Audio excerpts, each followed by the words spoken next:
สวัสดีนะครับ29นะครับขอบคุณนะครับ FC ไทยพักดีนะ โอ้โหขอบคุณมากพูดดัง ค่ะดิฉันเจแวร์นะคะ FC ของไทยพักดีค่ะ คุณหมอวรงค์ค่ะ อันนี้เรื่องข้าวนะที่ผ่านมาได้เนี่ยที่เรารับเงินค่าข้าวได้คือคุณหมอนี่แหละโอเคขอบคุณครับขอบคุณครับขอบคุณนะครับเจ๊แวนนะฮะอ๋อรู้จริงจำนำข้าวโอ้นี่ฮะเจ๊แวนอยู่ปราสาทนะบอกเป็น FC ไทยพักดี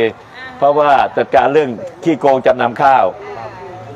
เราได้ค่าข้าวนี่คือคุณหมอวรงค์นะครับนะฮะตอนนั้นจำนำข้าวไม่มีตังค์จ่ายนะฮะพวกเราตรวจสอบเต็มที่แล้วโกงกันหลายแสนล้านนี่ข้าวเน่าเนี่ยคนนี้เนี่ยยายนี่คนเนี้ยข้าวเน่าใช่ต้องการ29นะยายนะบัตรสีชมพูรู้จักข้าวเน่าใช่ไหมนี่คนนี้เป็นคนปราบข้าวเน่า